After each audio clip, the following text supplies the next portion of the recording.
Hello, everyone, and welcome to the Hop-Ons podcast, a community review podcast in the premier diabetes podcast that's also affiliated with television. My name is Colin Cox. Yeah, my name is John Phelps. Welcome, Beatty's Heads. I don't know. That's not a good one. Colin. My type 1 friends are in the house, so yeah. Oh, my God.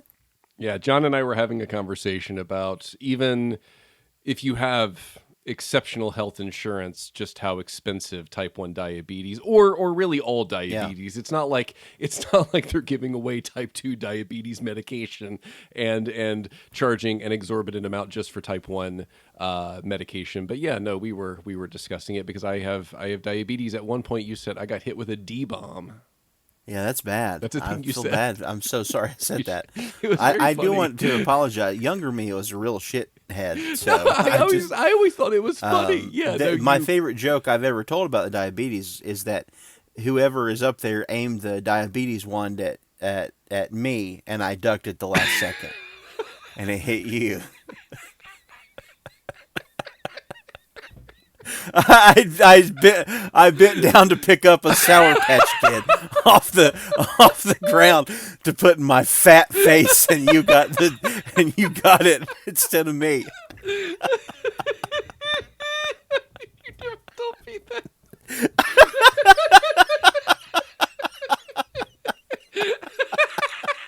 Oh God. That's funny. Because I can visualize it. I can see you. Like is that a churro? And then you bend down and absolutely bend down and you just get hit with it. Anyway, we're not here to discuss diabetes. Diabetes is terrible, and if you live in America, I'm sorry that you have to put up with all the hoops you have to jump through to get medication. I can't imagine. So yeah. Well, thank you. Yeah. But we are here tonight to discuss Community Season 6, Episode 6. John, Basic Email Security, another episode that's IT adjacent. I don't think I remembered just how many episodes are about computing and computer technology. This is technically the third one, if you think about it. Yeah, it's in my wheelhouse. This episode is so. Okay, I was hoping we'll discuss it would be. All the things they did wrong, which is several. Okay. John, this episode originally aired on April the 14th, 2015, directed by J. Chandra Sekhar, written by Matt Roller. No, that's Not just a a funny person. name. I don't Not know a who real he person. is, though. Matt Roller. John, this is your IMDb plot summary. A hacker threatens to publish emails unless a scheduled appearance by a racist comic is canceled. Now, passive voice notwithstanding, I think that's pretty good. No, that is good. Maybe that was perhaps a Halo 1K summary. I do want to say quickly, the whole plot of this episode is absurd. And if you wanted to get emails, I guess technically, I'm not sure how confidentiality works with not a government funded business, but they are a public business. I think you could probably just get FOIA requests for all these emails if you really wanted to.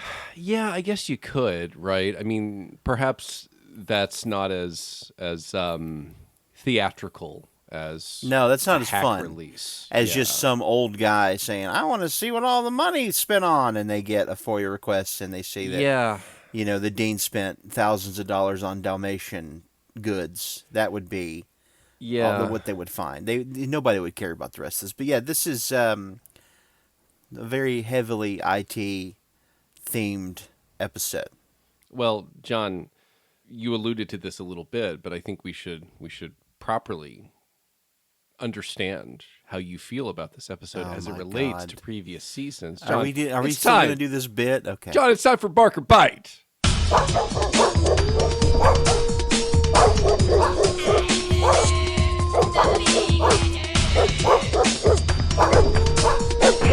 It's just like a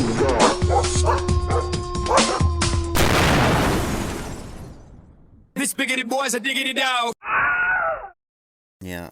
For So this I segment, don't know. The this episode where you segment- did this first hasn't come out yet, so I don't know I if know. you've put music to it, but I'm sure you have. I will. Future Yeah. Colin will. John, you must tell our listeners if this episode feels more or less like episodes from previous seasons. So, does it bite? Or does it just bark? To me, it feels like an episode in season 1 when the show was a lot more mean. You know, it's been a while since we've had a mean episode, and early episodes, particularly Jeff, was just a mean son of a bitch to most people. Really, Abed got the brunt of that, and I like in this episode that Abed just doesn't seem to give a shit. That's one of my favorite parts about the episode. I would say this is now is Bark the good? Which one's Bark? Okay, so In your terrible bit.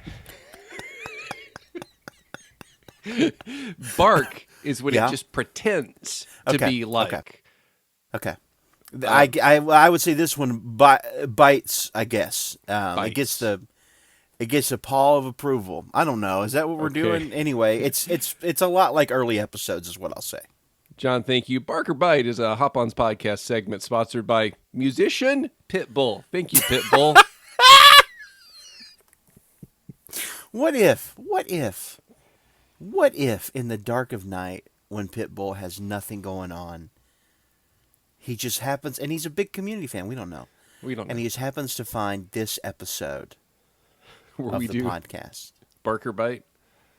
And he's just gonna lay in his bed, I imagine silk sheets. He seems like that kind of guy. And his gold chains, and he's late at night. He's drinking a martini, I don't know, and he hears that, and then just a single tear down Pitbull's face. You don't care? Maybe someone can get him a treat. Holy John. fucking shit! Anyway, Hey, did you do some research for this episode? well, I was going to, but I ran out of time.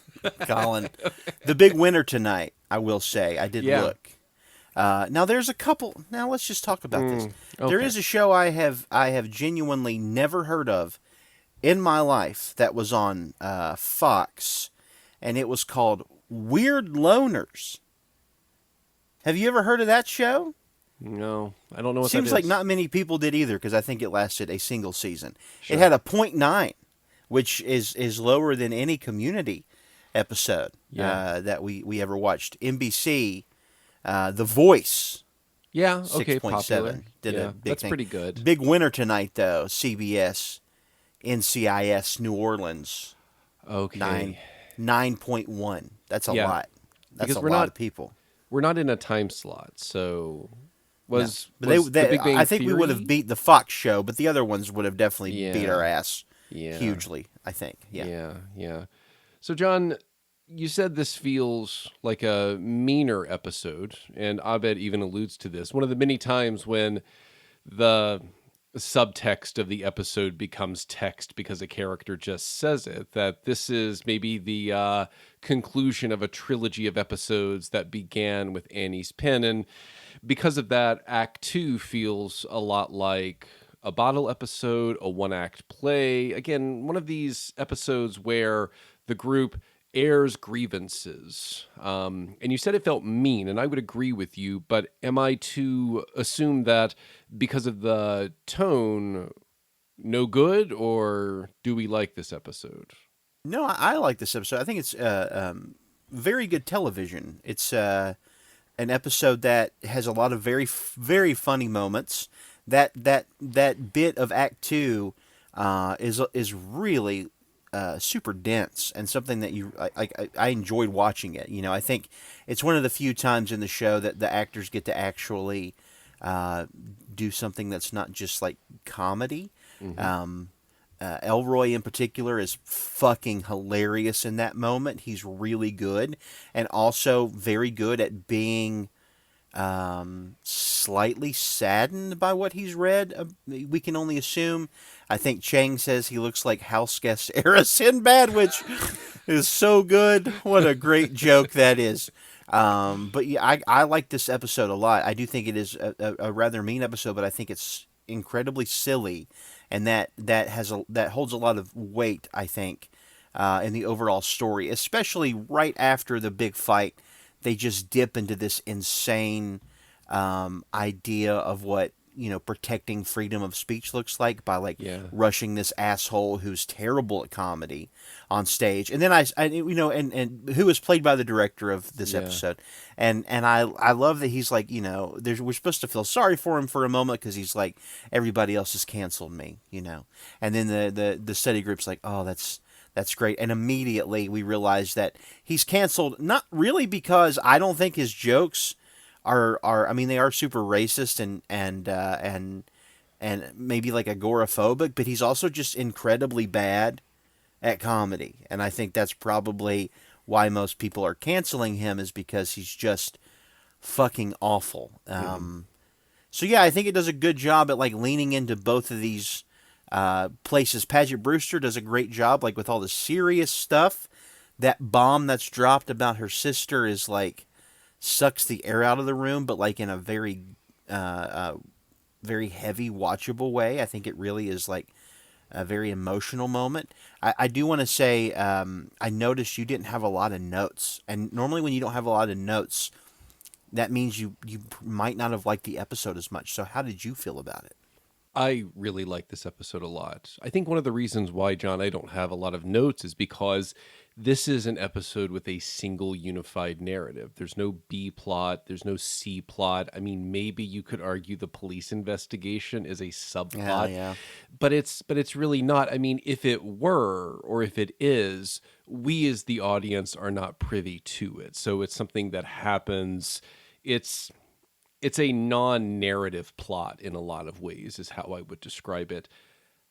There's something so beautiful and simplistic about the narrative itself. It's really an episode in two parts. It's the hack and the threat of escalation, then the fight, and then the end.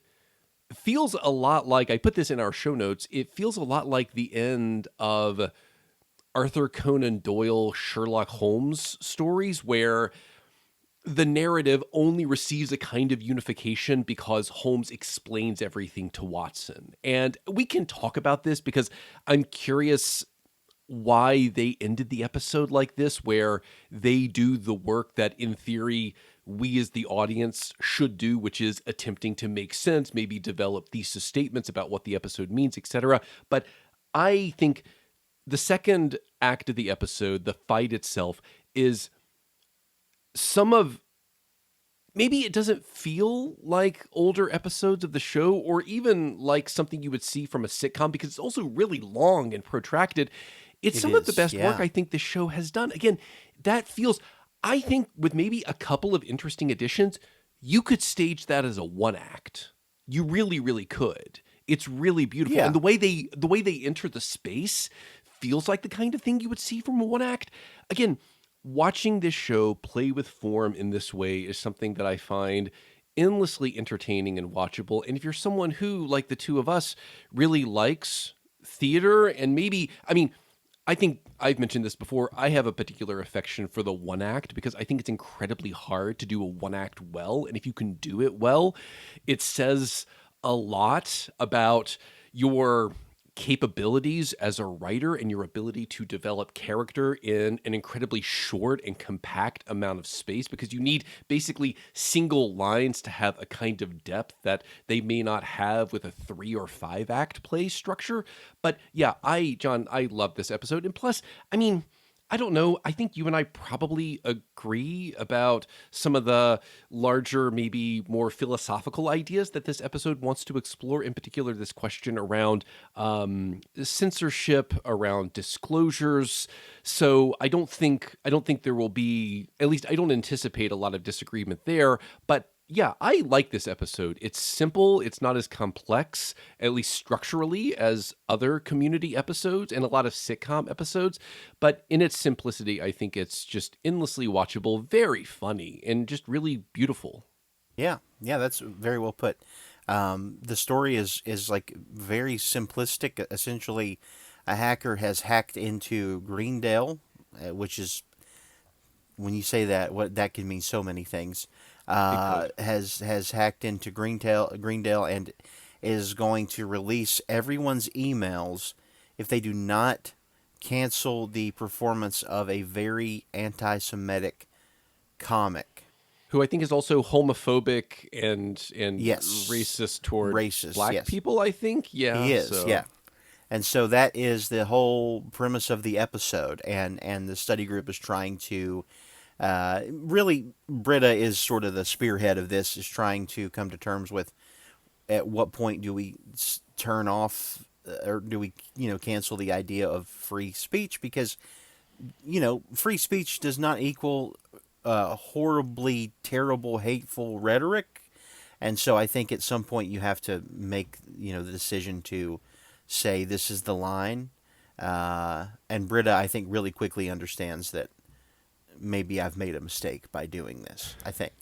yeah, no, that's a really nice point, John, because I think people often mistake free speech for unlimited speech, and Sure. there's nothing It's a about great way to put it. any Yeah. of our constitutional amendments that suggest you may exercise these, or you may exercise the actions associated with these amendments in a totalizing way.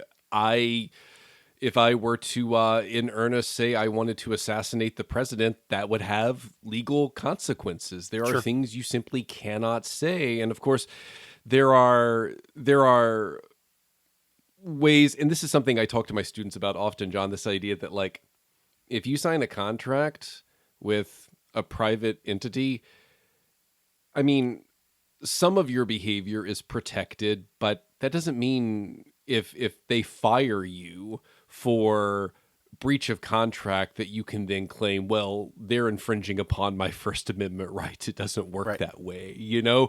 Yeah. So I think that's an interesting thing that Britta seems to miss.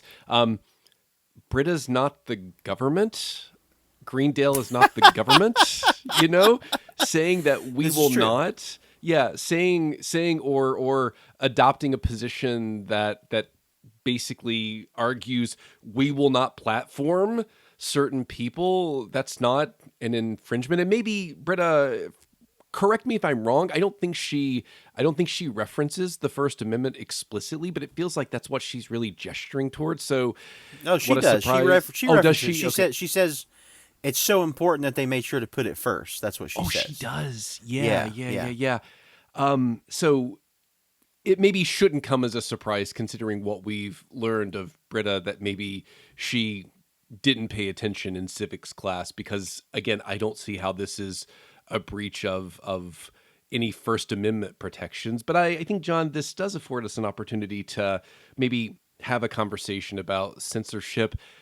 I think I know how you feel about this. What are your thoughts Hmm. about, in particular, like a school saying, we will not allow this person to come and speak Yeah. to our school, our college, a particular student body, and here are the reasons why. I don't know. I will go ahead and say, if it helps, that I have absolutely no problem with censorship, and I understand that there are often negative consequences associated with censorship. But yeah, no problems here. You may do this as a private company, but create whatever TOS you want. Yeah. You know, that's fine. I really don't care. Yeah, what a wild time to be watching this episode, given what I know, right? is happening. Globally, I think, who was it? The president of Harvard was let go because she wanted to censor some Israel Palestinian things. I would need to double check. It's been a minute. I think some of it, John, was because of a congressional testimony where there was, like, okay, just for example, you can say, I think Israel as a state has committed atrocities against Palestine, and also anti-Semitism, not cool. You can say both of those things, right? Yeah. And I think there were problems with, like, her inability just to, I think, say that, if I remember correctly. what's interesting is where we live, and I don't know if you know this, but my alma mater, ETSU, East Tennessee State University, is having a guest speaker come, and it's Kyle Rittenhouse. Perhaps you've heard of Are you serious? this person. Yeah, they booked him to come speak, and the tickets immediately sold out, so they booked him a bigger venue, and and I don't really know if this is true, but the rumor is that students bought all the tickets they could so no one would go. They just had all the tickets, and so it'd just be a big empty place. That's what they did to Trump, I think. Where do you remember this? When? Oh yeah, you're right. I can't remember where, but yes. Yeah. So that's a huge thing that's happening right now where we live, and so this really hits. I completely agree with you. I think there are some people that do not deserve a platform to speak and to say things that have rhetoric that, free speech is different than I'm going to get on stage and make fun of someone's race or ethnicity. That is fucking dog shit. And those people, that's not free speech, that's hate speech, and they do not deserve a place to speak. And much like how I would agree that the idea that Kyle Rittenhouse is going to be on stage in a local place, that I used to live in Johnson City, and like it's a place that has a big chunk of my heart, and ETSU was a wonderful place, and I had a great time there, and I always thought this is super open-minded and super liberal, and then to see this happen, it's hard for me to digest, and I think this is like a time when I'm totally against it, and I also like don't want to see the other side. I guess maybe there's a glint of me being able to see the idea that both sides of an issue should be talked about, but he's only going to talk about the Second Amendment and how Black Lives Matter is wrong. And these are things that don't need to be said, and I don't know if that's just because you and I are very left-leaning. You're almost a communist at this point, and so I think, we just are predicated to think the worst of this man. He's not proved anything, that he's good at all. So I think censorship's fine when it comes to just giant assholes that are going to bring more giant assholes out. I don't know what to say about that, but that's how I feel. Yeah, I would want to double check because I cannot imagine that ETSU, the institution, invited him. I can only imagine it was a student organization because there's a lot of this. It was, yeah. It was like a turning point sort of thing that set it all up. I was about to say this like reeks of Charlie Kirk, right? Yes, so I bet it's is, probably yes. one of these like astroturfed student organizations that invited him.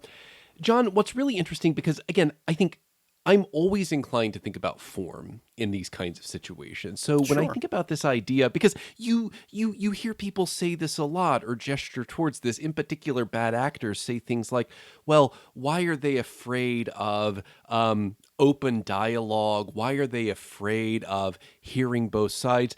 But formally, it never works that way. I mean, I think there are some things one could do. So, for example, let us imagine we wanted to have a debate. Not that I think this is a debate, but let us imagine we wanted to have a public debate about the Second Amendment. Well, one of the things that I would want is for any and everything we discuss, any secondary sources, any researched material, both parties must agree on what that is before the beginning of the debate or the talk. Because, John, you know what's really easy to do? Say that a scholarly, peer-reviewed essay says a thing if the other party hasn't read it. And then you can just drop it like a bomb, right? And so there's this way that you can just ignite all of these fires. And if you haven't read everything, which who has, it's impossible for you to then extinguish those fires. Furthermore, let us take a situation like evolution and creationism. It's fascinating how the way that's framed in a lot of these debates. One person speaks on behalf of evolution.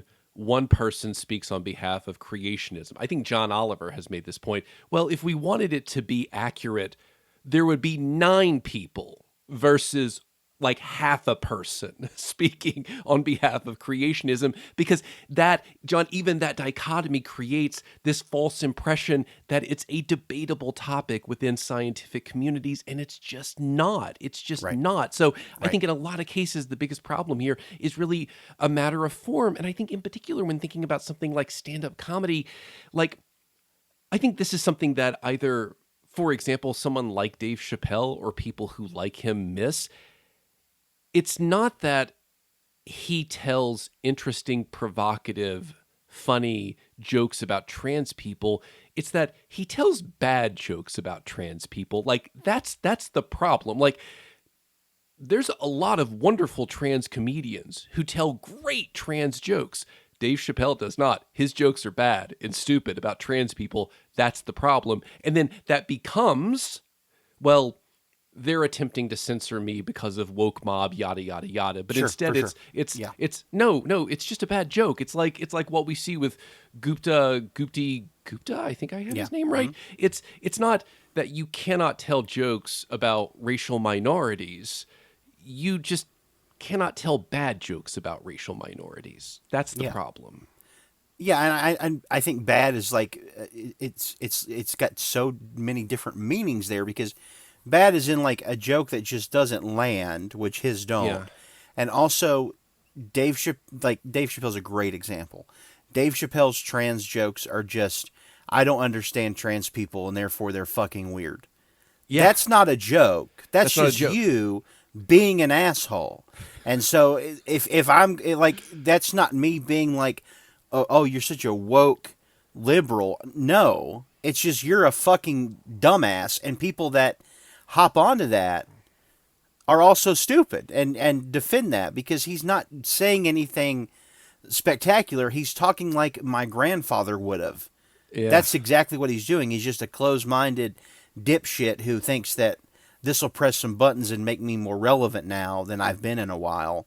And it sucks because I really liked Dave Chappelle. Now I'm like on the Dave Chappelle kick, and it upsets me so much that he has just come to this. And that's exactly what this comedian reminded me of. What a great poignant episode to watch right now. No, I totally agree. And like, if Chang is the only one laughing at your jokes, like you've made a huge mistake here, right? If Chang finds your material funny, you've probably made some mistakes. But For I think sure. in particular, yeah, like John, this weird thing with Chappelle is also and I think you see that with this stand-up comedian as well. You take incorrect information about, for example, trans people, and then you develop a joke, utterly unaware that you're building a joke from something that's incorrect. And not only, I suppose, do transphobic people find that funny, but it perpetuates this incorrect thing about trans people. And so that's also, I would argue, and again, you see that with Gupta. He's just deploying all of these like awful, like historically vapid racial tropes and then making jokes from them. And so, again, like Chappelle, the problem is multidimensional. Sure, your jokes aren't funny, but also you're predicating your jokes on incorrect information. Like, you just don't even know the basic facts. I mean, like, I think Chappelle at one point disclosed, maybe inadvertently, that he doesn't understand the difference between sex and gender. Like, if you can't understand that difference, why are you even having a conversation or even attempting to tell jokes about this? Like, you probably should learn that first, right, Bob? Like, let's learn that first, and then we can build jokes. Yeah, I agree with that. I think, in this episode we see Gupti attack Jewish people and black people, and much like Chappelle attacks trans people, they at least have like this bully comic style where they go for like the most vulnerable groups of humans, and I think there are people who are fans of that because they also like to get behind like a bully mentality. And that's all this is. And again, I think in that regard, like with the censorship thing, this is where I think like Britta's wrong. If you're going to invite someone to speak and their whole shtick is, let me bully a group of people, and maybe get someone else in the audience to reveal they're also a racist asshole. Like, that's not something that is necessary. Well, we have gotten very serious with this episode of the Hop-Ons podcast, sponsored by Collins Insulin and medication. Pitbull. Yeah. And Pitbull, yeah. Anyway, so that's how I feel. I think leaping from that to talking about more other serious things, we should probably discuss all the stuff that comes up with the group, I think.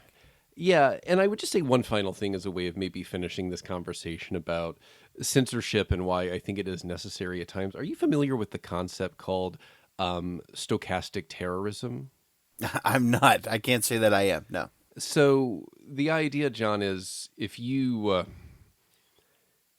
have a big enough audience. Now, the way stochastic terrorism works, one would never just say, hey, listener, go kill a trans person. They would never say that. However, and I think Tucker Carlson is a fantastic example of this, or he was, before he was summarily dismissed from Fox News, he would use, as you said, all of these rhetorical moves to ostensibly communicate to his audience, for example, trans people are bad and we need to do something about it. Now, if you have an audience of 10, probably will not have any meaningful effect on what happens in the world. But the bigger your audience gets, the higher the likelihood that someone will hear that. And what they'll think is, well, I guess I need to be the person to go and do this. So again, you're not explicitly and directly saying go do this,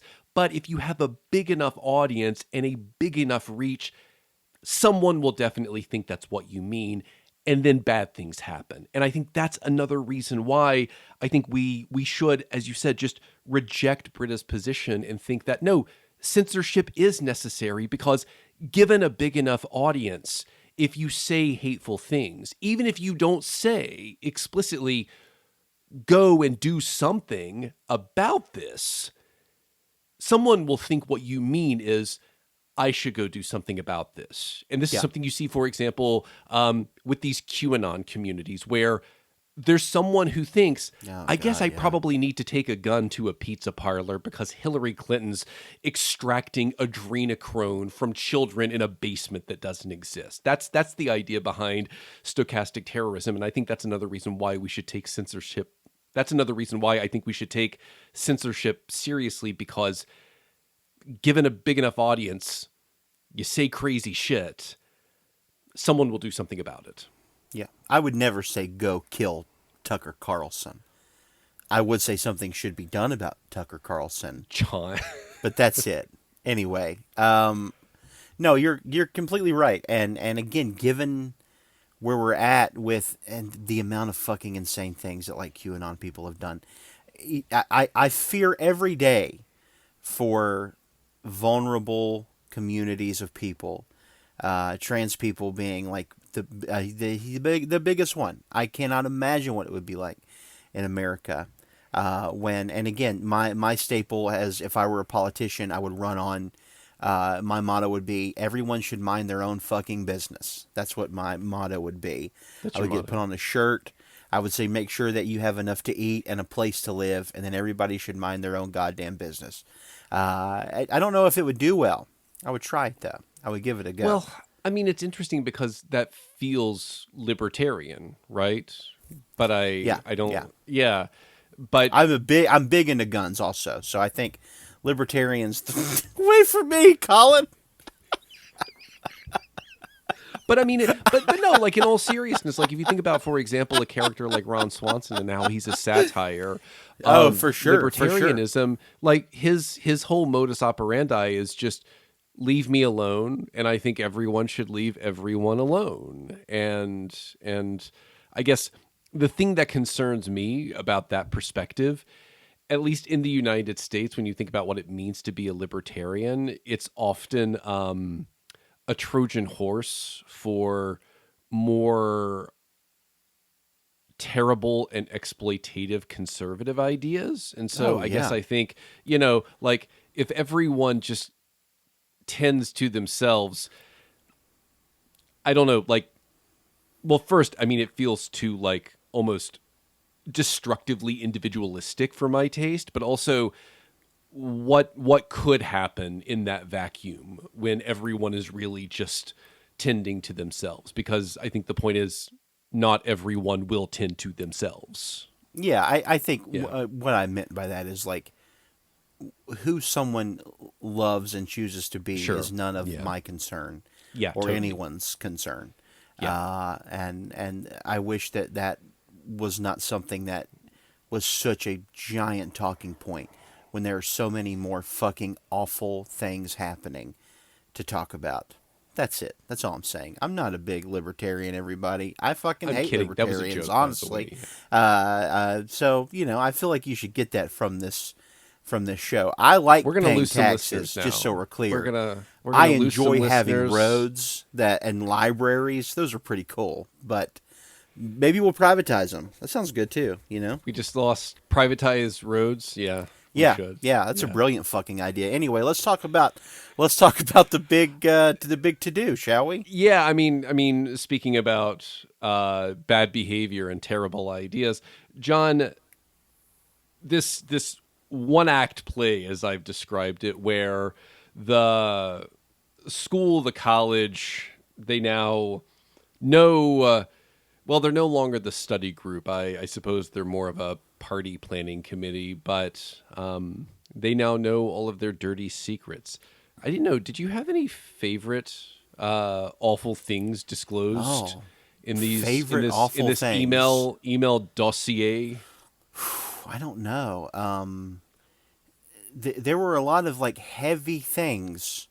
My favorite, the silliest, best one, is Jeff writing letters to astronauts. That is some wildly wonderful things.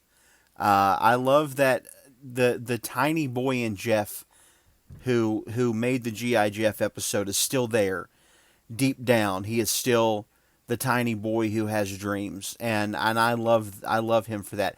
It is very funny when Britta runs and grabs the microphone and starts reading one over the PA system to no one, just the study group. I love it. That's great.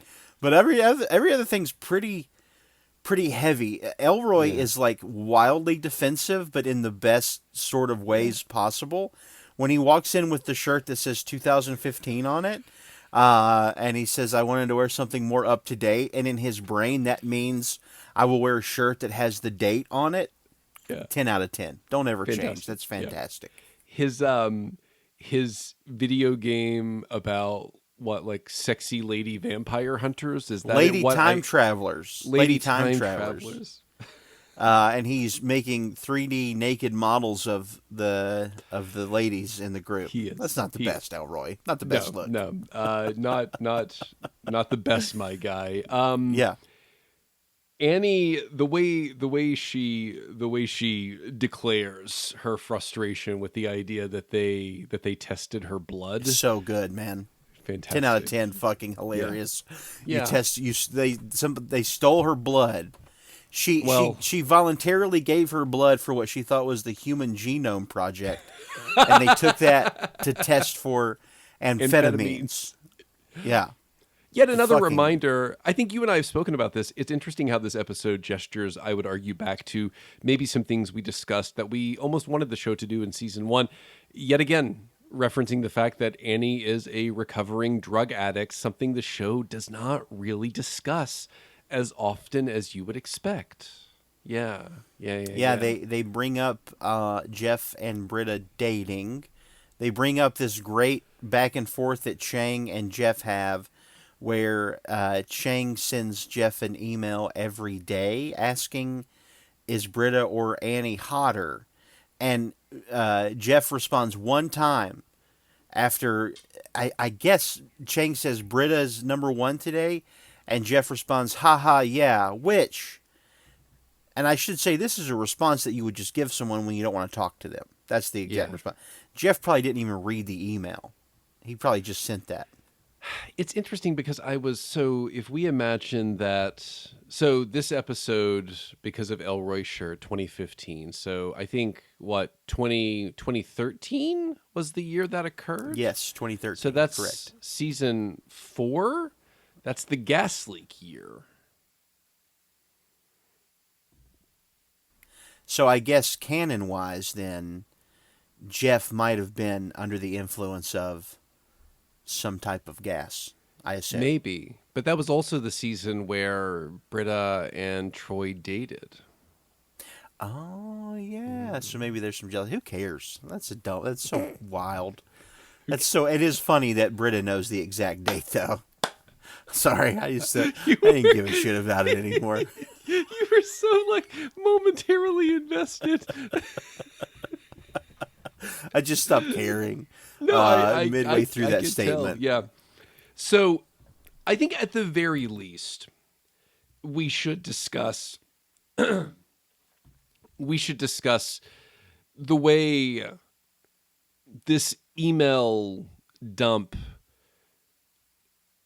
reveals the group's fascination with Frankie's sexuality, which is something, I guess, not that, has Elroy really disclosed anything about his sexuality aside from the fact that I suppose he's heterosexual? But I think, yeah, Frankie's sexuality is clearly a topic of conversation among this group. And I guess that's just because she doesn't discuss anything, I guess. She's a private person. God forbid. I have to ask you because I don't know. I'm ignorant to this. I don't know what a chapstick lesbian is. Does that mean something? What is that? So I did a bit of Googling. I had to throw my computer away after, but I did a bit of Googling. So a chapstick lesbian, John, could be a variety of different things. It could be someone who is a lesbian and she's not maybe interested in skewing from a gender perspective toward maybe a more butch masculine identity, nor is she necessarily interested in embracing maybe a more traditional femme identity. Maybe that's one way to think about what a chapstick lesbian is. Some of the other information I found seems to suggest that a chapstick lesbian is maybe someone who wants to skew more femme, but they don't do it convincingly. And so instead of being a lipstick lesbian, they're more of like a chapstick lesbian.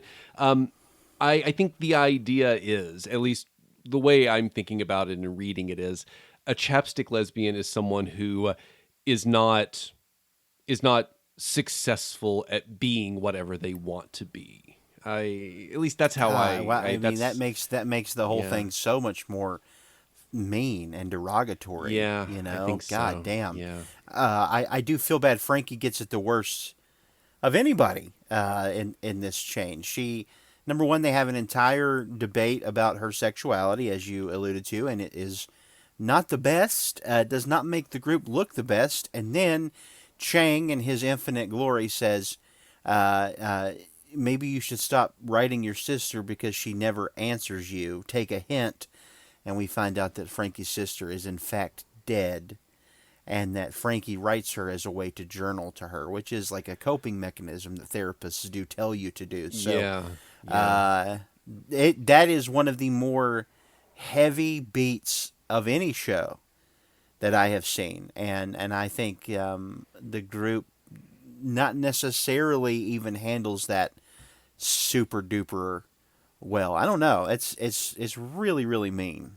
Well, how would you... So, again, this is not... You could even argue this is an episode that's consistent with like a genre of Community episodes. The episode where everyone exercises the dysfunction within this group.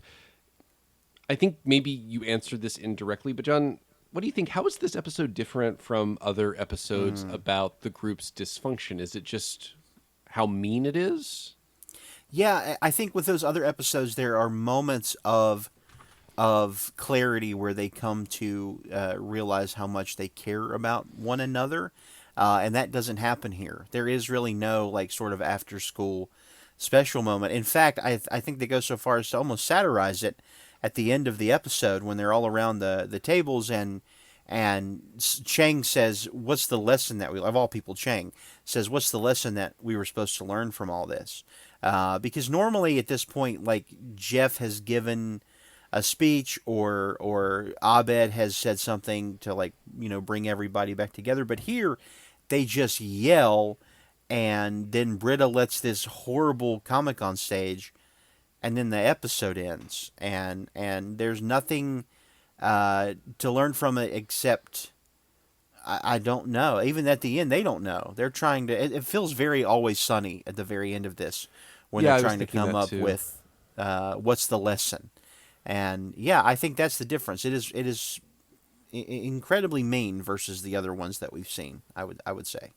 No, I think that's fair, and I don't think I like the ending because it feels like they want to be maybe not smarter than their audience or smarter than the episode, but John, it feels like this gesture that I see from a lot of creative folk who feel like their narrative and their interpretation about what they make is superior. And I think like Lynch is a great example of the alternative of this, where he, whether it's within a particular episode of television or a movie, or even the way he may talk about what he's made in interviews, he seems allergic to answering any questions. He just makes what he makes and then leaves it to everyone else. And I think part of what I like about that is how collective it is. He's really inviting an audience, it seems, and maybe he just simply doesn't know, and that's the best way to say I don't know. Sure, for sure. It felt right, but it feels more open to me. It feels more collective. It feels like he seems to understand that it's not for him, the creator, to explain what his creative work is ultimately about, what it's attempting to say, etc. This just feels like one of those cynical moments where the show almost wants to prevent you from offering an interpretation instead of just ending the episode or finding a way to end the episode that doesn't do this. It's as if they just don't want you to offer whatever your interpretation might be. They want to offer it for you instead. And I don't, yeah, I mean, I'm allergic to attributing any or most of this to a person like Dan Harmon, but this feels like the kind of cynical thing someone like Dan Harmon would do, right? Where it's fans, people who like this show, they like to spend hours speculating about what it means, offering interpretations, developing thesis statements. So either we'll satire them, and the end of the episode is meant to feel like a message board on some community fan site, or whether we know it or not, we'll be incredibly cynical about this and just tell them all the ways they can think about this, and then we'll end it at that point. And I just I don't like it, I guess, is the point. No, I completely agree with you, and I just want to say, like, I think this episode, much like many episodes this season, it feels like there are two distinctive writers in this episode, Mm-hmm. and I have felt this before, especially with like the how surreal a lot of these episodes get. Last episode in particular was like so fucking dystopian, surreal that it should not belong in the world of Greendale. And I think that's exactly what's happened here. I agree with you. I think up until that scene at the end, we have like the Matt Roller episode, and then we get to that scene at the end, and Dan Harmon's voice comes out and says these things. And I think that I noticed that scene in particular is a scene where I don't think I smirked. I don't think I made any type of emotional gestures whatsoever. And it's fascinating when I watched this. Melanie said, because she watched it with me, and normally she's super negative on this show, she really enjoyed this episode. Oh, good. Until that moment, and I could see her almost shutting down. and she said, "Is Dan Harmon still involved with this show?" At that point, Oh, and I said, fascinating. "Oh, he is." And she's like, yeah, this, I didn't really feel like it was until here." And I think that's exactly what's happened. That's how I feel. Is that Yeah. there's like a distinct split, because given the heaviness of the previous scene, we deserve something better than this. Is how I feel. Yeah. I'm not the artist, and artists can do whatever the fuck they want. They owe me nothing. But that's just how I feel about it. I agree Yeah. with you. Yeah, it's that wrenching control of the text away from the community that receives it. And I think you and I've said this so many times. We can have conversations about property rights. I'm not interested in that conversation, but once you create something, it no longer belongs to you. And if you want a really tedious, uninteresting interpretation of a text, just ask the person who made it what it means. It's so boring. It's so boring. They just, I mean, like, again, I'm sorry. I've said this so many times. Listen to JKR talk about Harry Potter. She has no idea what she did, John. No idea. She has Yeah. no idea. Nothing. I mean, Yeah. every time she tries to add something to wrench control from the community of people who really enjoy it, she just fucks it up even more. It's just, I mean, yeah. So I totally agree. This feels like one of those moments where I don't, yeah. I mean, because when I think about, for example, the Annie's Pen episode and how it ends with Troy gesturing towards the importance of like, it's this idea that, well, it must be something fantastical. And I think when you and I spoke about it, I don't remember exactly what I said, but I think I said something like, that's really cool because it's one of those spaces where the actual explanation is not as satisfactory as the fictional one. Like, the fictional narrative is better than whatever the truth is. And imagine if that episode did something similar, where we had a coda to that, where they were discussing what they learned. And one of the characters said something like, fiction is better than reality. Yeah, fiction is better than reality. I mean, just thinking about, like, again, how weird and cynical that is. And I don't know, again, is the point, let us make fun of people who like this show? Okay, fine. Like, I think fan communities, like, we can poke fun and maybe even like deeply satire fan communities. But I just don't, like, what's the point here? Like, what's the lesson? I'm a completist. I need to understand, like, Harmon's lesson here. So Yeah, I agree. I think that is what makes Lynch great. I love in Lynch interviews when somebody will say, "I think in Twin Peaks this meant X, Y, and Z," and Lynch will go, "No." no. And they'll say, "Do you want to explain what it is?" And he'll go, "No, I don't." And that's the His reason answer is why we always still no. fucking talk about Twin Peaks, because it is open to millions of interpretations, which is Yeah. great. Yeah, and also, I mean, if you think about, like, the symbolic significance of this, like, father figure offering a prohibition, right? I mean, can you think of anything more animating than, dad says no, and it's, well, Yeah, fuck you. Then exactly. I will read more about Twin Peaks then, Daddy. Yeah. Yeah. And Yeah. and David Lynch is like, "Great. Then I Yeah. have won. I Yeah. win." He gets it. Yeah. That's No, why all his work is the best, because his movies are so fucking wild that every scene you go, "What? Why? What? What?" And it's just the best. do we need to revisit his short film with the monkey? God, what's it called? Something about Jack? What about Jack? What did Jack do? Is that what it's called? Just Jack? I don't think it's called Just Jack. Holy fuck. Anyway, we've been talking a long time. I don't have much more to say about it. This is a great episode. No, I don't. Up until the end.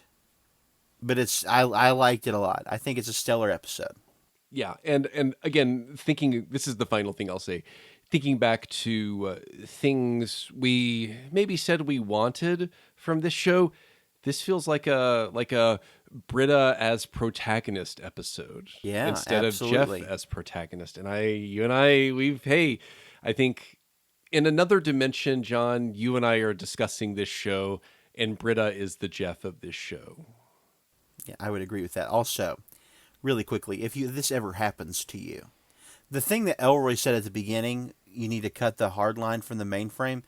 If they haven't downloaded all your data, that's actually a really good idea to just pull the internet so no one can get it. Like if they don't have it and you pull the net, they're not going to get it. So that's one thing. Also, you should get a firewall. You know, you're a community college. You can afford to do this. Just get one, man. That's all you got to do. It's not that hard. And also change the passwords. That's the big one. Yeah, definitely. We had one employee. He's gone now. His password for the longest time was the word Jeep. And this man was a detective who had so much confidential, horrific information about crime cases. And his password was the word Jeep. And so I went to him one day and said, you have to change your password. Because we didn't for the longest time implement changing it every 90 days. Now we do, and people freak out about it. Yep. He changed it from the word Jeep. You know what he made it? Jeeps. So that should tell you that this episode's not far off from how they got people dealing with IT things. Do you think, like, just for a moment, is this just a matter of like generational ignorance about how 100 fucking 1,000%. Okay. Jeeps. I can't believe it. And I was like, man, I have been on your... Would never like put anything sensitive away on his desktop. I'd have to install something and there'd be like a stabbing victim's photos. And I'd say, I don't think I'm supposed to see this. He'd say, oh, I don't care, man. I'm like, I do. I don't want to see a person stabbed to death. Anyway. Well, but Jesus. Even like even Jeff clearly doesn't understand like how data collection works. You know, like he's so dumb. Until Elroy tells him, and Jeff's 40 in this episode. John, until Elroy tells him, he thinks, I'm good. I've only looked at boobies once on that computer. It's fine. And I just like, dude, if you've checked your email, even your personal email on this device, everything's not okay at this point. But it's fast. Anyway, we could talk a lot about this. Regardless, yeah, I'm actually really interested in this because I think like more than anything, I'm sure like there are just like troves of things I don't know that I would probably really like to know, just about like again like internet security and these kinds of protocols and everything. Because John, I've had to take like beginning of semester training. I have some thoughts, I guess. I will say that where you work is a lot better than most places. Regarding as security for devices goes, things along those lines. They even they'll lock them down. They'll chain them down so you can't take them, because at one point, if I remember correctly, when I was working there, somebody just stole a bunch of monitors one day. They just went into a classroom and they just took them all. And so now they have to be zip tied to the computer. Anyway, fuck. IT's a wild world. It's a wild, wild place. John, let us transition to some of our segments. John, who makes the Dean's List for you? Who is your best performance? Oh, I think Frankie. She's really... It's either Frankie or Elroy. Elroy's the funniest person by far in this episode. But Frankie is... Padgett Brewster's doing some good acting in this episode. I'm going to give it to Frankie. What about you? I think Abed, because he doesn't have a lot to say or do. He's incredibly funny during the fight. Did you see when he offers Frankie lipstick or chapstick? Chapstick, and she says, I mean, clearly not understanding what it means. He doesn't understand anything, yes, which is great. Yeah, I think that's what's really great about Abed here, John, is, he's usually a character who... knows a little more than everyone else, but he knows nothing. And seeing him in that position, a lot of funny when he shouts, "I have a right to fit in." It's very, very funny. It's very, very funny. Yeah. Yes, it is. John, I also need you to check the syllabus, and this is where you identify your favorite bit of metatextual referencing and intertextual play. What do you got? Well, this episode's based on the Sony leaks. That's why they wrote it, as sort of their commentary on the Sony leaks that happened back in the day. This is a big deal. This is in 2014. Sony had their email server hacked, and somebody found the email about the interview film where Seth Rogen and James Franco interviewed, and then I think murder Kim Jong-un. I think that's what happened. Yeah, I think in that movie. I haven't watched it. I hate James Franco, but they wrote this as like their sort of take on that. Which is a wild part of the zeitgeist of the time. So that's mine, Colin. What about you? So it's the dean's assistant at the beginning, and she's looking at the skull. And John, the green skull, she says, "Is there another Mask movie coming out?" It's so good.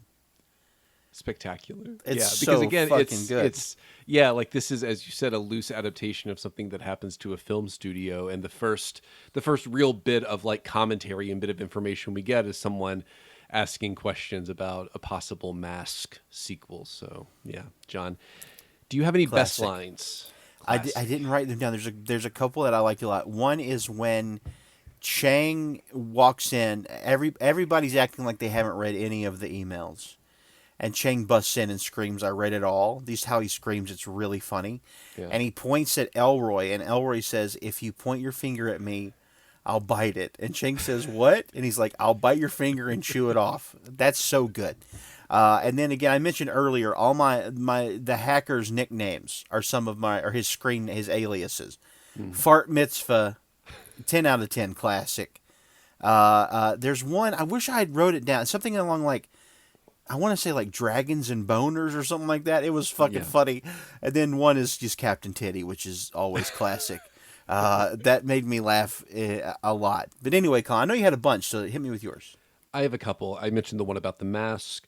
Well, the cops say your car trunk has something to do with 9/11. They're not philosophers. They're crossing guards with guns. That's something Britta says. Britta line, yeah. And then Britta says, "Let them leak me." That was very funny. Okay, an Elroy line. "Anyway, there's coffee and scotch in the corner. Screw the hackers and long live Greendale." And like, it's just such a weird way to end a public declaration. Okay, dude. "Oh, they got it. They got everything. It's Vietnam now, baby. It's Vietnam." And then he just leaves. Oh, here it is. "I read it all. I read all your crap," is what Chang says. He busts so good. It's very funny. Abed, "How much of the leak did each of you read? I have a right to fit in," and he shouts that, and he's so indignant about it. Okay, this is something Britta says. It's so weird. She sounds like Sam Jackson from Pulp Fiction. "We got to be cool, man. We got to be cool. Yeah. For the show, we got to be cool." Yeah. She's just very, like very this, honey like bunny squat. pumpkin scene. Yeah. Very. What in your brain is a chapstick lesbian? To me, $300 unless you care to refute it. That's the exchange. It's a terrible Jeff line. Yeah. Oh, it's awful. I know. Oh. Dude, this thing Frankie says, "I pretend to write her emails as a journaling device, you wretched, invasive little gremlin." And then Britta says, "Okay, why don't we just call that rock bottom?" Yeah, that's so good. Someone shouts, "Tell it to your fake family." I think that's to Elroy. Very funny. "You two dated? This was a study group." "Yeah, and Chang was our teacher." And then Elroy and Frankie shout, "What?" together because, yeah, like clearly they haven't watched previous seasons. Now, I think Britta shouts this. "Now we have to stop the people. Their freedom of speech depends on it." That's actually very funny. And then finally, Frankie's, "That's all four bitches." That's, yeah. I didn't mention the Chang thing. After they say he was a teacher, Chang says, "And we can argue they haven't utilized me as much since then," which I love that as like a commentary on the show itself. It's very, very good. Very good. And I haven't been well utilized since. That's it. Yeah. So good. Yeah. Very, very good. Well, John, that is our conversation for Season 6, Episode 6 of Community Basic Email Security. John, we have a Patreon page. Holy shit. We have a Patreon page. For $3 a month, you get all the exclusive content. Above that, for $7 a month, you get the content. You get a sticker. You become a producer of the show. We mention you every single episode. There's only 7 left, so you might want to hop on there if you catch my meaning. I didn't even mean to do that. Above that, you $15 a month, you get a shirt, a sticker, the content, a producer. Above that, you come over, we make some cake, preferably coconut cake. I love a good fucking coconut cake. And we put on the film we're going to watch for this month's Patreon, either Showgirls and or Money Plane. We have not firmly decided yet, but one of those will be the Patreon. I think we should do both. I don't see why they pair so well. That will be the longest Patreon episode, which is fine with me. So, if you want to hear us talk about the Paul Verhoeven classic Showgirls, or the film where Kelsey Grammer says he calls himself the Rumble, then you should join the Patreon so you can hear that episode. Anyway, Colin, we have some producers to thank. We do, John. Thank you to the following producers. Thank you to Katana Crendy, Rachel, Kate, Daniel, Rob, Robin, Jeff, and Andrew. And John's right. It's the first link in the show notes. The second link is to our Threadless page. If you want to buy Hop-Ons podcast merchandise, you may do so there. And John, if someone were so inclined as to rate and review the podcast, what would you say? And what would I say? Well, it would be very nice. Ratings and reviews do help the show get noticed, especially on the Apple Podcasts app. If you rate and review us somewhere else, please let us know so we can find it and read it here, unless you don't want us to. If you don't, the safe word is the Rumble. I'll know then that you don't want me to read it. Anyway, Colin. Money Plane. You want to see a guy fucking an alligator? Money Plane. Can't wait. Put it on a poster. Well, John, if there's nothing else for the Hop-Ons podcast, my name is Colin Cox. My name is RoboCop. Colin, really quickly before we go, did you like that clip I sent you of RoboCop? Robo wants an Oreo. Did you? John, I watched it as I walked home from walking my son to school. I think my neighbors think I'm insane. I was cackling so much. It's perfectly. This is, again, I have contended, comedy is best understood as an exercise in editing. It's all about the edits, man. Yeah, it's all about the cuts. Yeah. Anyway, if you want to find that, search Robo Wants an Oreo on YouTube. Colin, John, I will see you next episode, buddy. See you, bub.